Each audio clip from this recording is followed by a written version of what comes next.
Hey Potters, welcome back to Pottery Plus. Today I thought I would show you how to make a plate on the wheel. So I'm just gonna demo that for you and talk through it a little bit today. What I've got here is roughly 2.5 pounds of clay that I wedged and now I'm centering.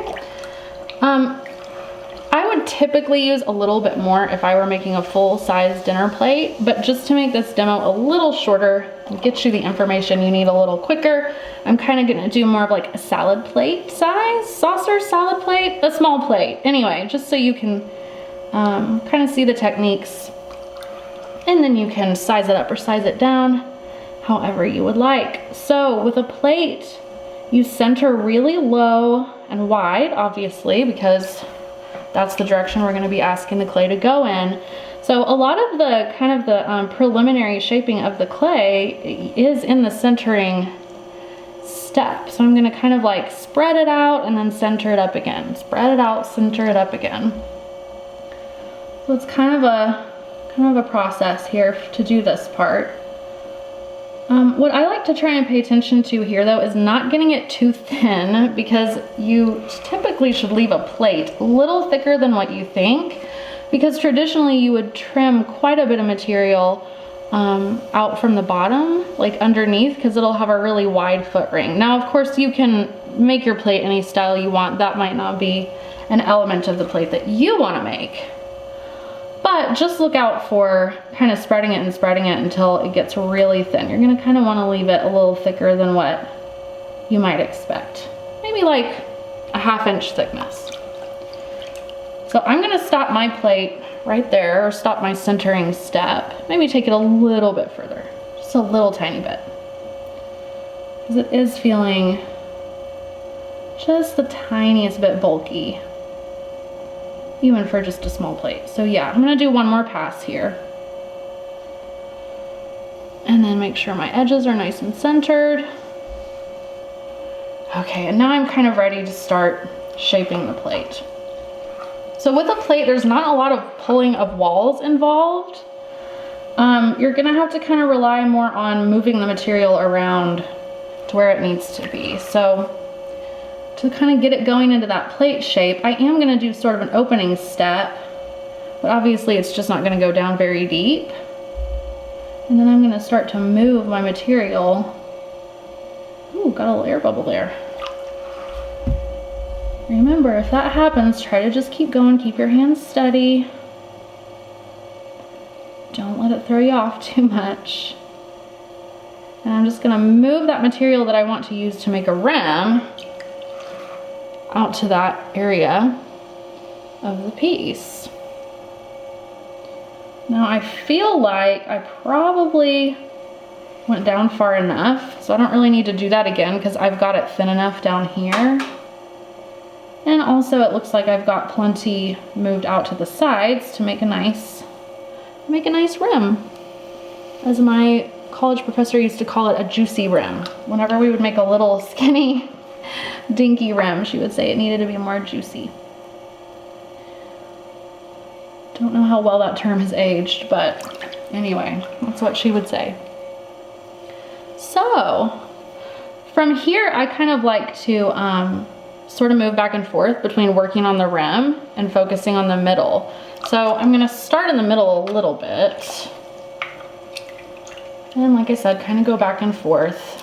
And the reason for that is you don't want to pull, because we will pull the rim a little bit, and you don't want to pull it, you know, and get it set where you want it and then have to be fiddling around with the center part. Especially because with a plate, you lay it out kind of horizontally, and so you can, you know, knock it over if you're still doing a lot of kind of more aggressive work on the bottom of the plate here. Okay, so what I'm going to try to focus on now is getting this really flat. It's a very common problem to have, to kind of get a plate that has like a lump in the middle, like a slight like this. So we want to make sure that we're really getting it nice and flat. Like the way that you obsess over getting the inside of a bowl really nice and round, you want to increase that by about 25% when you're trying to get the bottom of your plate flat, okay?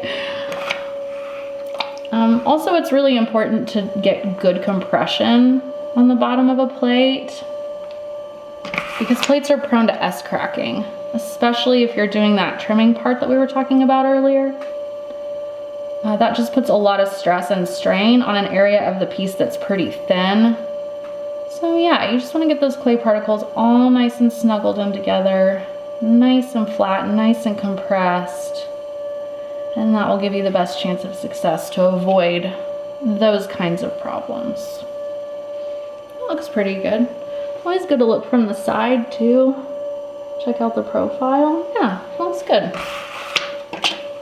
Good for now. We'll do a little more work on it here in a minute, but like I said, we're gonna kind of be going back and forth here.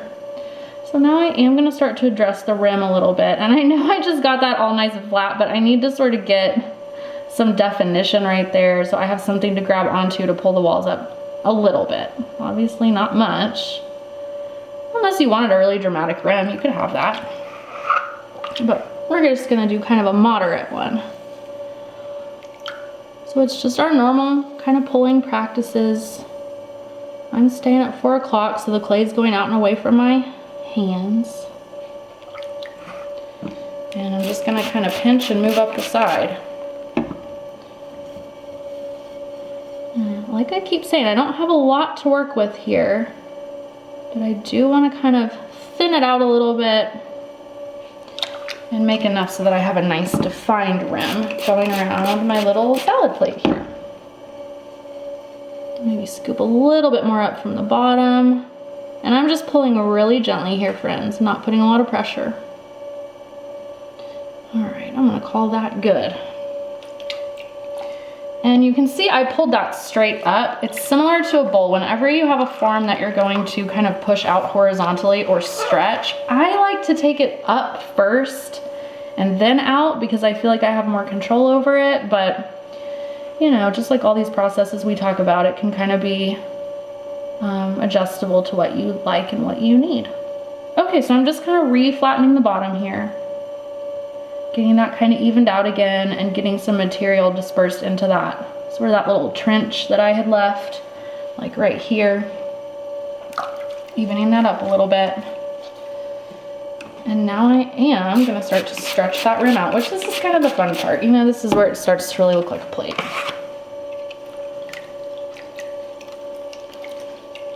And again, like I'm always saying, there's lots of different ways to do this. This is just the way that I've found works best for me. So I'm gonna take my rib, my metal rib, the one that nobody likes but me, and I'm gonna hold it at an angle and push the wall. And from here, you can kind of work from inside out too. Again, just kind of whatever you're feeling comfortable with. You just would basically go into kind of some finesse steps here. But I'm not gonna push my rim all the way out yet, because again, I need to sort of come back to the inside and do a little bit more refining here, now that I'm getting the plate a little closer to sort of its final form that I'm gonna want it to be in. So something that I used to always notice with my beginner students when they would make plates is they would kind of leave this sort of the meeting point between the rim and the well. This inside part is called the well. They would leave it kind of like ambiguous, like there wouldn't be a ridge there to indicate where those two separate parts of the pot were meeting. So I used to always just feel like it was really important to kind of define that really well. And I like to use this tool for this because it has a real angular edge right here. So it sort of works well for this, but you just kind of almost like cut in where it's a bit thick here on the rim, and you can just get a very nice clean edge right there. And you know, for like usability purposes, that's kind of nice to have there too. Sort of buffers, like, you know, sauces, or if there's anything liquid on the plate or anything like that. It's kind of practical. But, you know, there are lots of different styles of plates out here. This would definitely just be starting with kind of a traditional one, so you could certainly play around with this form however you wanted to. All right, so I'm gonna do this, normally I would do this in this position, friends, but I'm gonna kind of move it back here so you can see what I was doing there to create like this edge right here, so you can see exactly what the tool was doing. It looks like that. So I am taking away a little bit of material, not a lot, but I had some thickness right there in that rim that I could kind of cut into with my green rib to get that nice corner down there. So to finish this up, I'm just gonna sort of soften that edge a little bit. We do want it to be crisp, but kind of had a little bit of slip gathered and built up right there. And then last but not least, I'm gonna lay this rim out a little more dramatically. It's kind of curving, and I sort of wanna take some of that curve out of it and just smooth it out a little bit. So one thing with plate rims, friends, is especially like if you're working with porcelain or a clay that doesn't have grog in it, the rim, you kind of push it down and then you come back to it as it starts to dry and it'll look like it's popping back up. It's a frustrating thing, but it's also kind of funny because it's like, oh, I pushed that down and now it's practically going straight up. So I sometimes kind of like to push it down like further than what I really want. And so then when it dries and it kind of sort of starts to tighten up and stiffen up again, and the rim sort of lifts up, it's kind of balances like and ends up where I want it. So it's hard to get it exactly right, but yeah, I usually just push it down a tiny bit more than what I really feel comfortable with, and then I usually get a pretty happy medium after it's dry.